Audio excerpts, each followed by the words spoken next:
has a PhD from Harvard and a master's degree from Harvard University, where he was one of the youngest professors in that organization. Came back here. He's director of a large number of the country's major corporations, and also a heck of a nice fellow. So, please welcome Dr. Bernie Villegas to the stage for some motivational and inspirational stories. Good morning, ladies and gentlemen.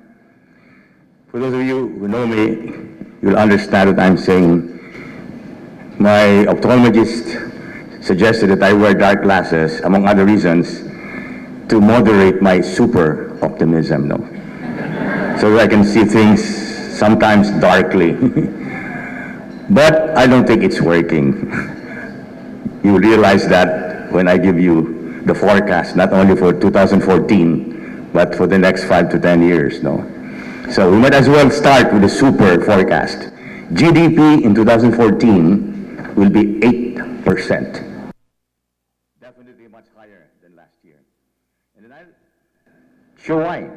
I don't expect you just to believe me. If you take a look at the growth drivers, the very drivers that explain the 7.2% for last year, I'm sure many of you can recite this even in your sleep. Number one, the $25 billion worth of remittances from 10 million overseas workers from abroad. You know, the central bank sometimes reports $22-23 billion, but anyone who knows the reality of FWs know that there is so much coming in informally, not through the official banks or remittance centers. Just take a look at all these balikbayan boxes and the people who come here themselves. They bring a lot with them. And so our estimate at CRC is about $25 billion. Multiply that with 45 pesos a dollar, and you have the number one source of a consumption-driven growth. Second, and some of you can actually talk about this with more expertise than I, BPO, KPO. $12 billion, 900,000 workers, and I'm sure many of you were in that international conference in Mactan, Cebu, last year, at the Shangri-La Mactan, where 600 delegates, 300 of them from abroad and 300 from the local industries, actually agreed that the BPO, KPO sector in the Philippines will grow at double-digit rates for the next 5, even more years. And I still remember some of the Filipinos there were being a little more, quote-unquote, conservative, and they said, well, probably a number of these BPOs will now start going back to India, because at that time it was 65 rupee to a dollar, and the Philippines was 45. And they were speculating that India is now more cost competitive. But the Indians themselves said, we don't agree. We're actually here to invest in the Philippines, and probably some of you do represent these companies, because we admit that our young people can never compete with your young people in putting on an American.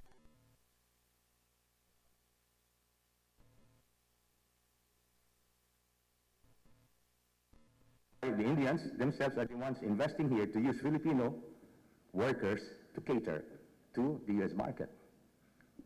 And so that is sustainable, and that will be one of the sources of growth, not only of the industry itself, but, as Jones Lasang and company will tell you, of the real estate sector that has to do with office buildings. And those of you who travel all over the Philippines know that's amazing how Cebu is booming, even Davao is beginning to share in that growth, and smaller cities like Dumaguete, Bacolod, Iloilo are also part of the industry. And so that's why, as far as real estate is concerned in that sector, and we have Mr. Ramoncito Cuervo here, who has a lot to do with real estate, that is definitely going to be a major growth driver for the indefinite future. Then, and this one time, I'm glad I can speak very well of the government. You see that infrastructure spending on the part of the government is the third biggest growth driver. Because you finally see the government fulfilling its resolution to increase the percentage of GDP spent on infrastructure from the measly 1.5 to 2% we've had for decades to 5% by 2016, and it's happening. And in fact, it is also a blessing that DAP is no longer going to be in the hands of Congress people. So a lot of that will now be rechanneled towards infrastructure spending. And the best news is that probably the best member of the cabinet in the Aquino administration is Secretary of Public Works, Babe Singson. He's making sure that every peso budgeted for infrastructure is actually spent on roads, bridges, and so on and so forth. And that will continue to be a major source of growth. Later on, just to balance, I must say that I have been disappointed with another department, and you know, I'm sure I'm referring to which I'm referring, that only up to recently I was seeing that PPP really means public-private partnership. You're seeing all of those beginnings of the connector road from SLEX to NLEX and all these things that are going to make Manila a traffic hell for the next 3 years. At least we're seeing them. But up to very recently, I'm sure you agree with me, that PPP meant to that department PowerPoint presentations, that they were suffering from paralysis by analysis, and that is why we have not really been achieving the potential growth of 9% that we could have had if only all those PPPs announced by the President 3 years ago had been implemented earlier. But let's water down the bridge. As I said, things are now beginning to happen. And that is why my forecast for the next 5 years is that as long as we see more and more of those PPPs actually be implemented, together with the budget of the government infrastructure, 9% is very achievable for the Philippines in the next 5 to 10 years. And I say this because I've been studying this part of the world for the last 40 years. And when Deng Xiaoping reached the tipping point in 78, that we reached at the beginning of this present administration, many of you are even more knowledgeable about what happened. China started to grow at 12 to 14% every year for 10 years. Then it started decelerating to 10 to 12%, and only very recently has it been decelerating to only 7.5%. But that means that with all the institutions that we now have comparable to what China had in 78, we could be growing at 9 to 10% if only all those PPPs had been implemented as announced. But as I said, better late than never, and so that's why I'm bullish. 9% is a very doable target for the next 5 to 10 years. And already being provocative, whoever becomes president in 2016, it doesn't matter. Because these are institutionalized programs. Then because of the improved infrastructure, it's not perfect, as you very well know. We still have the worst airport in the world today. But you see things are moving. As long as you see that specific trend of infrastructure on the part of the government and the PPPs actually synergizing one another, then the fourth source of growth is domestic tourism. 20 million Filipinos who are rich enough to travel all over the islands, discovering Siquijor, Camiguin, Bohol, Coron, name it. It's amazing how so many places Filipinos still have to see. And they are doing it precisely because the infrastructures are there now. I'm sure many of you have reflected on this anomaly. that for more than 20 years, Thailand has had 10, 12, 15 million foreign tourists a year. And we were at 3, 4 million. But objectively, if you take a look at our endowments, we have a lot more beautiful places to visit than Phuket, Pattaya, and so on and so forth, with 7,000 islands. But all these beautiful places were inaccessible because of our big failure to invest in infrastructure, especially in the countryside. But that is beginning to change, and that is why we can talk about Coron, about Siquijor, about Camiguin, places which were not even the radar for tourists in the past. And so, domestic tourism is my bet for tourism, and foreign tourism will follow. Then, I'm sure those of you who have contacts with the Japanese sector know what Director Leo de Lima has been announcing now for more than a year, that she cannot cope with the requests of Japanese companies to transfer their manufacturing operations, especially the medium-sized ones, to the Philippines. And it's not hard to look for the explanation.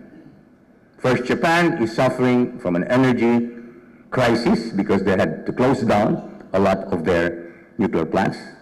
There's now, of course, talk about their trying to rebuild some of their nuclear plants, but it will take time. And the traditional problem in Japan of shortage of labor, because they've had very low fertility rate now for decades. As you know, in the last 10 years, the solution for that manpower shortage was very easy. China, China, China. No longer a solution. Wages in China have been increasing at 15% every year for the last 5 years. And to make matters worse, when there's a dispute between Chinese and the Chinese workers burn Japanese factories. So the Japanese are sick and tired. And that's why they're now moving towards Southeast Asia. Of course, we have to compete with Vietnam and Indonesia, the two other remaining countries with a young and growing population. But the timing is perfect. Vietnam and Indonesia are now going through the throes of labor activism. Something similar to what we had in the last century when some communist-inspired labor unions actually agitated strikes that ended up in the killing of some personnel managers. And I feel this very personally because some of them were friends of mine. Now think, over the last 10 years, can you remember any labor strike in the Philippines that ended in violence? We have now labor peace. Vietnam and Indonesia still have to resolve theirs. And so if I were a Japanese, even with a higher electricity rates, as long as manpower is the key factor, I would locate in the Philippines. And those of you who are very much involved with industrial zones know that Gilo Chanco, the Alcantaras, and so on and so forth, now the Aboitises have bought Lima in Batangas, are very bullish about doubling and even tripling the capacity to be able to receive these Japanese firms. And when the Japanese come, as you very well know, the Koreans are not far behind. The Koreans will never allow the Japanese to outcompete them. And so those two nationalities are going to be very active in manufacturing. And it's no longer true that the Philippines is just going to be a service-oriented economy. We will see a big boom in manufacturing. And that brings me precisely to the growth sector of the future, which is the ASEAN economic integration, starting 2015. When a lot of companies, first from Northeast Asia, the Japanese, the Koreans, the Taiwanese, even the Chinese, will see the opportunity of integrating 650 million people in the ASEAN economic community. And I'm sure, as many of you have already considered in your strategic planning, the AEC, given the next 10 years, it's not going to happen overnight. There'll be a lot of hitches, protectionist moves by the Indonesians, for example. Still a very slow reaction of the Vietnamese in terms of integrating their economy in the whole of Southeast Asia, but sooner or later they will see that the advantages of integration are greater than the disadvantages. And so what do I see in the AEC? What I studied in the AEC in the last century. And many of you, I'm sure, are even more knowledgeable. What happened to the AEC? Just consider, after the Second World War, Germany was devastated, France was devastated, Italy was devastated, Spain was recovering from a civil war. But those countries had enough common sense to start first a customs union, then a common market, and finally the European Union, so that devastated continent, by the end of the last century, was strong enough economically to compete with the two world powers, the US and Japan. And so we can consider the 20th century as tripolar. Three world powers in economics: EU, the US, Japan. What is my prognostication for the 21st century, which, as you know, is called the Asian century? As the ASEAN Economic Community consolidates, you will have AEC with 650 million consumers moving gradually towards middle class status, competing with China and India. So the 21st century will be tripolar: China, India, and the AEC. And we in the Philippines are very much in the midst of this development. And that is why I would encourage especially the Filipinos here. I'm sure the multinationals already are very far in their strategic planning as regards to AEC, but the Filipinos who are still suffering from the inward-looking, ultranationalist, Filipino first mentality of the last century, just take a look how difficult it is for the Congress to amend the Constitution. But I'm going to promise you the Constitution will be amended before the end of the Aquino administration, removing all of those irrational prohibitions against foreign investors, because they will be a tremendous handicap for us in competing with the rest of Southeast Asia. If we keep on telling foreigners, you cannot invest in media, you cannot invest in education, you can invest only 40% in public utility. I mean, all of those prohibitions are outmoded, and I don't think they were even the right ones in the last century. But that's again water down the bridge. And so that's another thing that I would like, especially the Filipinos here, to watch very closely, how we can increase the flow of foreign direct investments if we amend those economic provisions in the Constitution, as Speaker Belmonte is campaigning for. And just as a short, let's say, marketing statement, for those of you who are interested in understanding how you can integrate in the ASEAN Economic Community in the next 5 to 10 years, I have a brochure outside that you may be interested in. Getting owners of Philippine business to follow the examples of United Laboratories, of Uishi, of Jollibee, and so on and so forth, that did not have to wait for 2015 to be all over Southeast Asia. And so, just to end, the political question. What happens when there's a transition to a new leader? Well, I said probably go back to the first, well, that's right, the one that you, stable democracy. No, stable democracy. So, in previous briefings that some of you attended, I spoke about a tipping point that we reached at the beginning of the Aquino administration.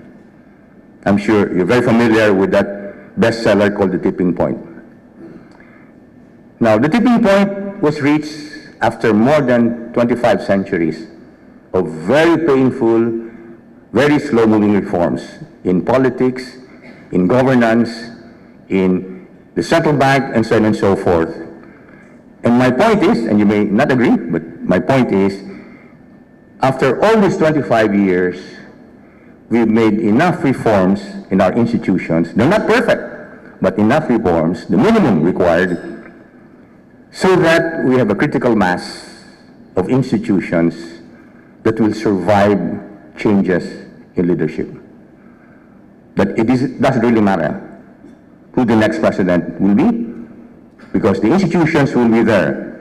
If the next leader is tempted to go back to corruption, there'll be so many institutions that we have already developed. Makati Business Club, the 1,000 corporations who have pledged for integrity, then you have social networking, you have the requirement for statement of assets and liabilities, and so on and so forth, and the media, that individual, whoever he is, if he's tempted to be corrupt, will be very careful.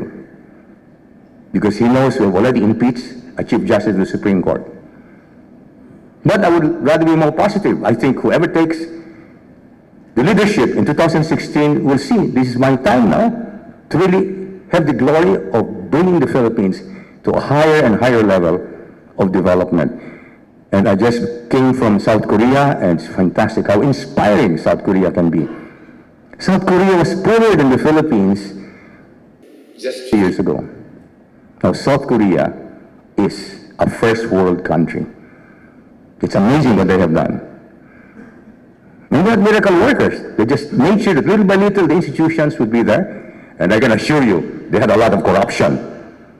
So they were not perfect human beings. But it's the institutions that worked. And we have those institutions to guarantee, I repeat, 7 to 9% GDP growth for the next 5 to 10 years. And that is for you to mine, that is for you to seize the opportunity. Thank you very much.